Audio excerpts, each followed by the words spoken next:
Bonjour à tous et bienvenue dans Occidentalis, l'épopée qui vous plonge au cœur de votre culture. Dans cette série de vidéos, on analyse les grandes œuvres de notre culture, dans le but de mieux nous connaître et de mieux comprendre notre époque. Et aujourd'hui, on va s'attaquer à un gros morceau. On ne s'est pas facilité la tâche pour ce début de notre quête des origines, parce que c'est au texte fondateur de la littérature européenne, à l'épopée qui concentre en elle toute la substance qui coulera dans les veines de la culture occidentale, qu'on va s'attaquer aujourd'hui. J'ai nommé la chanson de Roland. Dans l'épisode précédent, je vous avais expliqué que c'est aux alentours du premier millénaire que la culture occidentale apparaît. La période s'étendant du Xe au XVe siècle constitue ce qu'on pourrait appeler la jeunesse de la culture, c'est-à-dire une période où la jeune âme occidentale, comme le jeune enfant, se cherche et se construit une personnalité au travers d'histoires merveilleuses qui permettent de donner du sens à l'univers ambiant, qui semble hostile et inhospitalier. La chanson de Roland est l'une de ces histoires. L'un des mythes fondateurs de ce que l'on appellera plus tard l'Occident. Et on va voir pourquoi dans cette vidéo. Pour connaître la jeunesse d'une œuvre aussi ancienne, les problèmes sont toujours nombreux. Mais les historiens qui se sont penchés sur le sujet tombent tout de même d'accord sur plusieurs points. La chanson de Roland, telle que nous la connaissons aujourd'hui, est appelée par les spécialistes manuscrit d'Oxford. C'est un texte anglo-normand datant du début du XIIe siècle. Cependant, cette version, la plus récente que nous possédions, est vraisemblablement l'adaptation d'un texte plus ancien, rédigé vers les années 1080 par un moine normand nommé Turold. La chanson de Roland est ce qu'on appelle une chanson de geste. Littéralement, c'est un récit poétique de la geste des grands personnages, c'est-à-dire de leurs exploits, de leurs hauts faits. Elle a initialement plusieurs visées. D'une part, elle divertit. La chanson de geste est une histoire rédigée en vers de 10 syllabes, qu'on appelle décasyllabes, rassemblées en laisses. Les laisses sont l'équivalent de strophes, mais de tailles inégales. La chanson de geste n'est pas faite pour être lue seule dans son coin, mais pour être récitée par un homme dont c'est le métier devant une assemblée. C'est à l'issue d'interminables journées de chasse et de chevauchée que les seigneurs fourbus rentrent dans leur château avec leur cour et se délassent en se faisant conter des histoires extraordinaires par des troubadours. Elle est donc faite pour le divertissement, mais aussi pour l'édification. En effet, les jeunes hommes de l'époque grandissent en écoutant les exploits du preux Roland, du sage Olivier ou du noble Charlemagne. Le poème est éducatif, dans la mesure où il apprend aux jeunes hommes comment se comporter. Il donne une ligne de conduite, et plus que tout, un idéal. C'est par l'écoute des exploits de Roland, chantés dans les cours des châteaux, que le futur chevalier s'élève, qu'il grandit et se développe dans le sillon de ces personnages légendaires et de leurs aventures mythiques. De plus, la chanson de geste galvanise les hommes et donne du courage sur le champ de bataille. On raconte par exemple que la chanson de Roland fut entonnée avant la bataille d'Hastings, pendant laquelle les Normands de Guillaume le Conquérant prirent possession de l'Angleterre, pour, je cite, « que l'exemple d'un vaillant homme enflamma les cœurs de tous ceux qui allaient se battre ». D'ailleurs, le moine à l'origine du manuscrit, Turold, aurait lui-même participé à cette bataille. La figure du moine soldat est d'ailleurs représentée dans le récit par le personnage de Turpin, archevêque de Reims et vaillant combattant, qui est une sorte de projection idéalisée de l'auteur. Avant de vous faire le récit des aventures de Roland et de ses compagnons, quelques dernières précisions. La chanson présente plus des archétypes que des personnages de romans classiques. Ces derniers n'ont pas une psychologie développée, des conflits intérieurs ou une personnalité complexe. Ce sont des monolithes. Roland est le preux, Olivier le sage compagnon, Turpin le moine guerrier, Charlemagne le noble roi, le duc de Nêmes le conseiller avisé, Gadlon le traître, Marsile le mâle.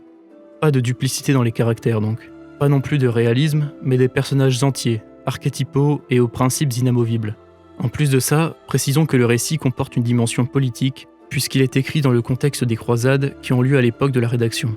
Il expose une vision manichéenne de la vie qui est celle du XIIe siècle, avec les forces du mal d'un côté, incarnées par les païens musulmans, et les forces du bien de l'autre, avec les chevaliers chrétiens. Voilà, donc maintenant qu'on a replacé l'œuvre dans son contexte, on peut y aller. Charles le roi, le grand, notre empereur, 7 ans entiers est resté en Espagne. Jusqu'à la mer, il a conquis les terres hautes. Aucun château devant lui ne résiste.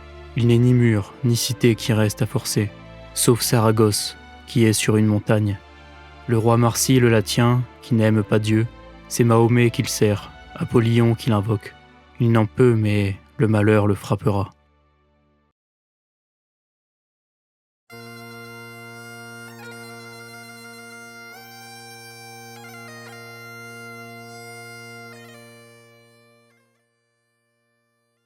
Cela fait 7 ans que le roi Charles ravage nos terres et conquiert nos châteaux.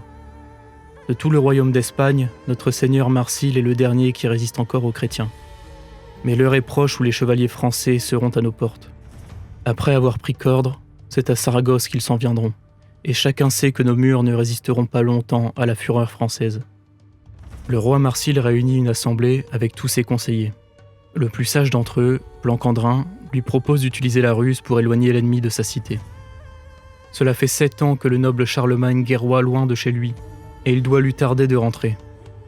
Promettez-lui, s'il consent à retourner en France dès maintenant, que la Saint-Michel venu vous le rejoindrez pour recevoir la religion chrétienne et vous faire son vassal.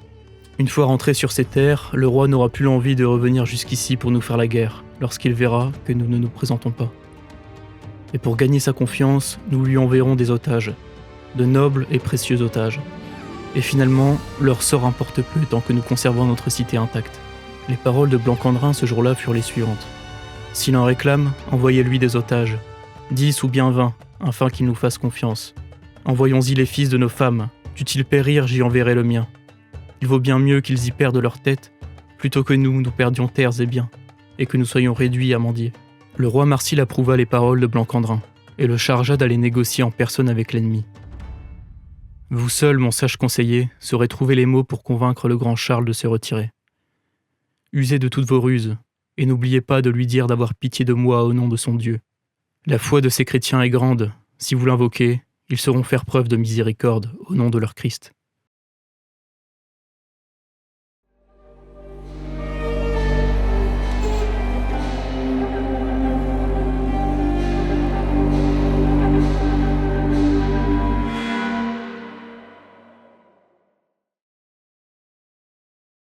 Cela fait quelques jours que nous avons conquis la cité de Cordre, avant-dernier bastion des païens en royaume d'Espagne.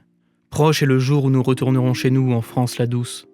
Seul Saragosse reste à conquérir, dont le seigneur Marsile a envoyé un émissaire qui s'entretient avec notre roi. Dans un vaste jardin, sous un pin, est dressé le trône d'or de Charlemagne. C'est là qu'il écoute la doléance de l'infidèle Blancandrin, venu lui adresser une proposition de paix au nom de son maître. Dès lors qu'il eut fini, le roi le fit accompagner par ses serviteurs et loger dans le plus grand confort. Il convoqua alors le conseil des barons de France pour discuter de ce qu'il convenait de faire. Parmi les plus éminents était présent le duc de Nèmes, son plus sage conseiller, Turpin, l'archevêque de Reims, le seigneur Ganelon, beau-frère du roi, ainsi que les 12 preux, les pairs de France, les guerriers légendaires de Charlemagne, Guérin et Guerrier, Béranger, Othon et Samson, Angelier, Yvon et Ivoire, Ancéis et Girard de Roussillon, et pour finir les 2 plus illustres d'entre eux, Olivier et Roland. Roland, le neveu de Charlemagne et le beau-fils de Ganelon, était le plus grand guerrier du royaume, aimé par ses hommes et dont les exploits étaient chantés par les poètes. Ce fut le premier à prendre la parole devant l'assemblée. « Mon roi, ferons-nous confiance à ce païen félon, lui qui nous fit déjà semblable promesse et qui, comme le lâche qu'il est, exécuta les 2 nobles chevaliers que vous lui envoyèrent comme émissaires. Personne ici n'a oublié le souvenir de Bazin et Basile, mis à mort par l'infâme et dont le corps devrait reposer sur la terre des aïeux, plutôt qu'en territoire impie. Il n'est pas digne de confiance celui qui une fois trahit sa parole. Marsile nous fait proposition de paix, faisons-lui la guerre. Marchons sur Saragosse et vengeons la mémoire de nos camarades. » Roland récolta la clameur des chevaliers ici assemblés. Ces hommes le respectaient et se rangeaient derrière lui.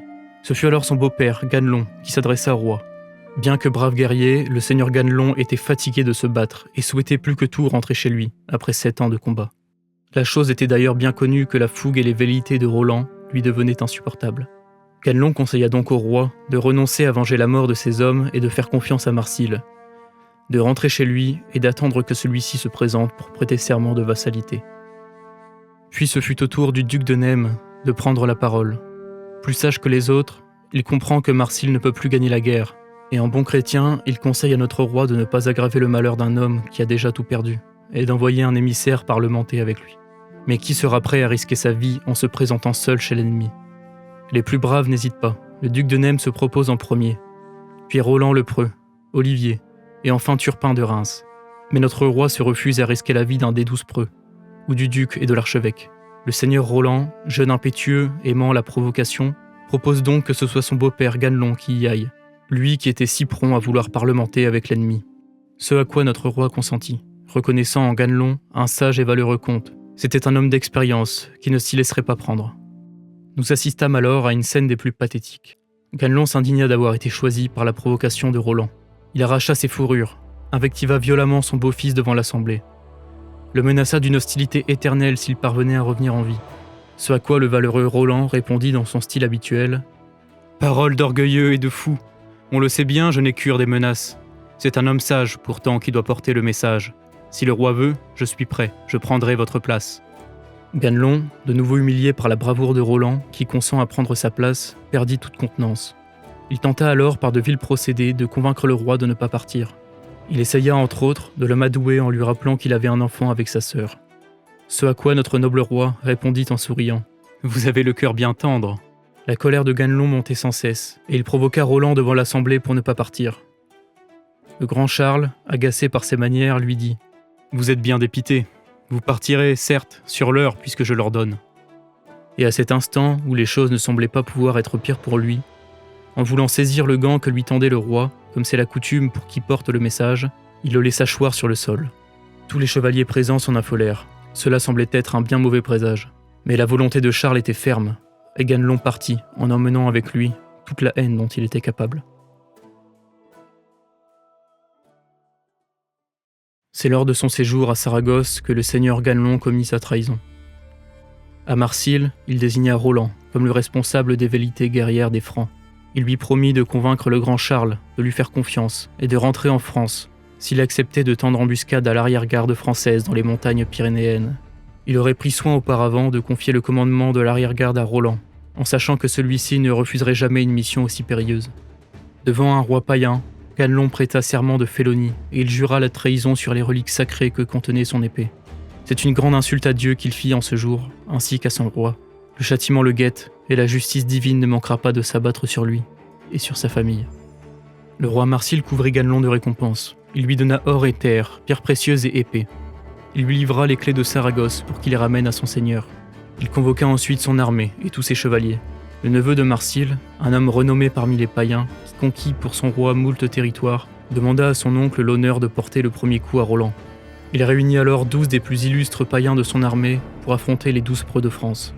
À la tête d'une armée de 100 000 hommes, il partit vers les montagnes et les étroits défilés où il attendra l'arrière-garde de Charles pour lui tendre embuscade.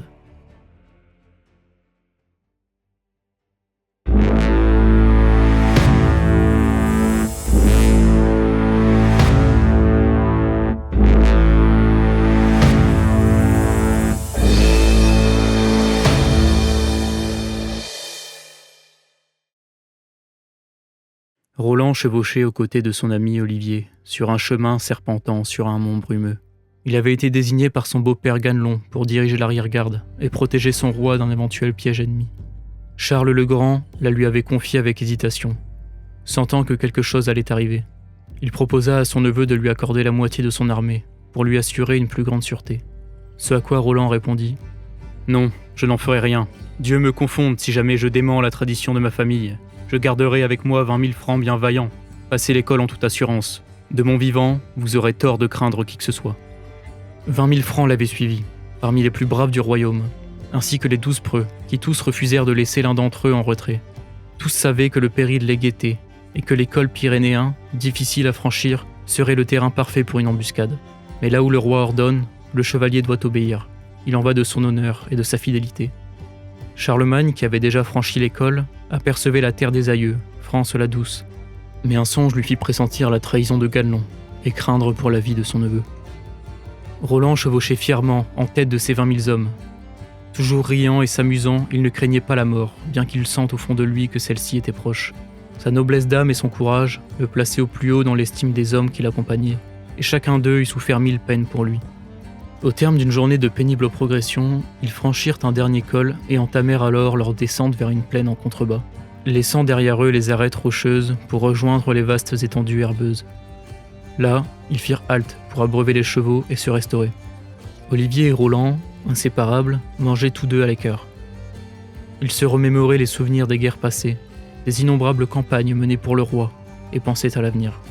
Roland pensait à Charles le Grand, qui déjà devait avoir passé les montagnes, et à Aude sa bien-aimée, la sœur de son ami qui devait l'attendre chez lui.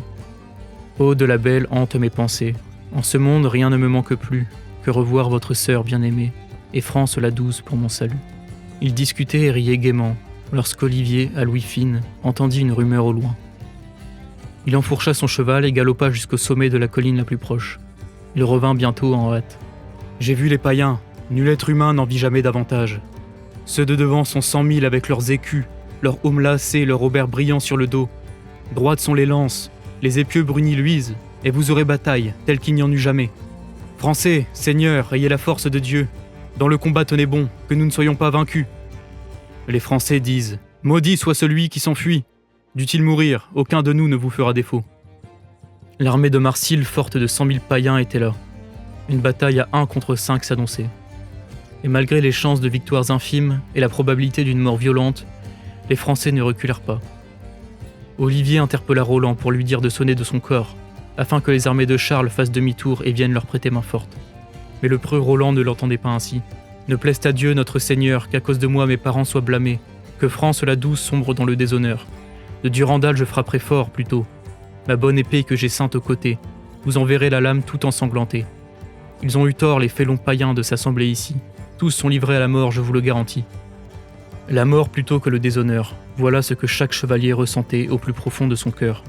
Tous se rassemblèrent alors, formant une longue ligne qui s'étendait jusqu'aux hauteurs. Ils étaient beaux et fiers, prêts à affronter la mort. À leur tête se tenait Roland, accompagné d'Olivier, de Turpin et des 12 preux. En face, une armée colossale noircissait les vastes plaines herbeuses, les lances dressées, les aumes brillants au soleil.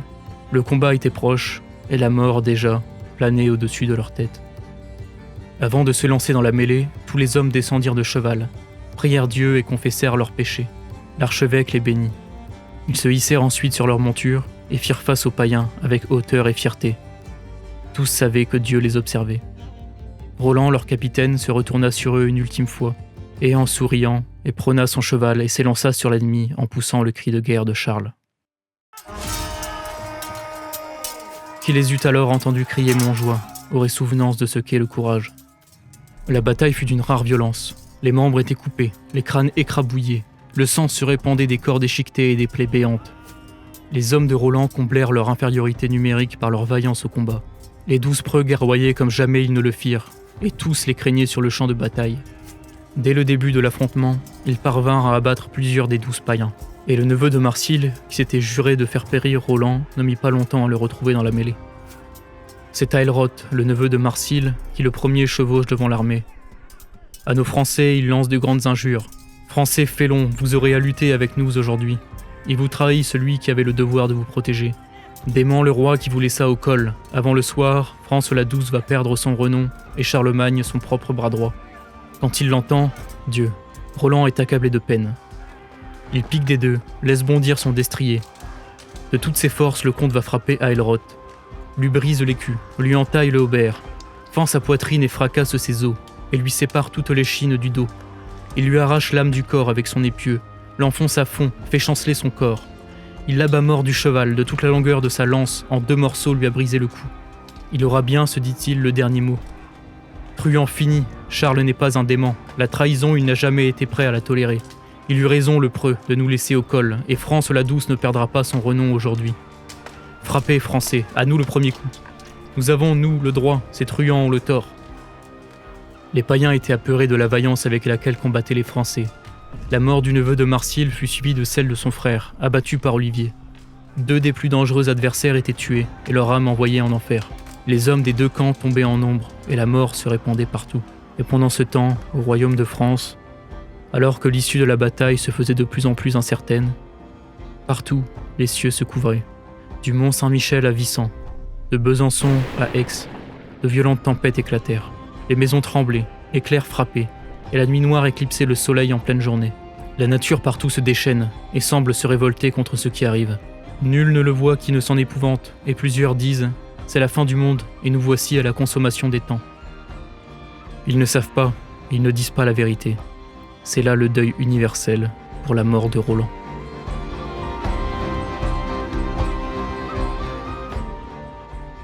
On va s'arrêter ici, je suis obligé de couper sinon la vidéo sera beaucoup trop longue. Je vous remercie pour votre attention et je vous dis à la prochaine pour la suite des aventures de Roland.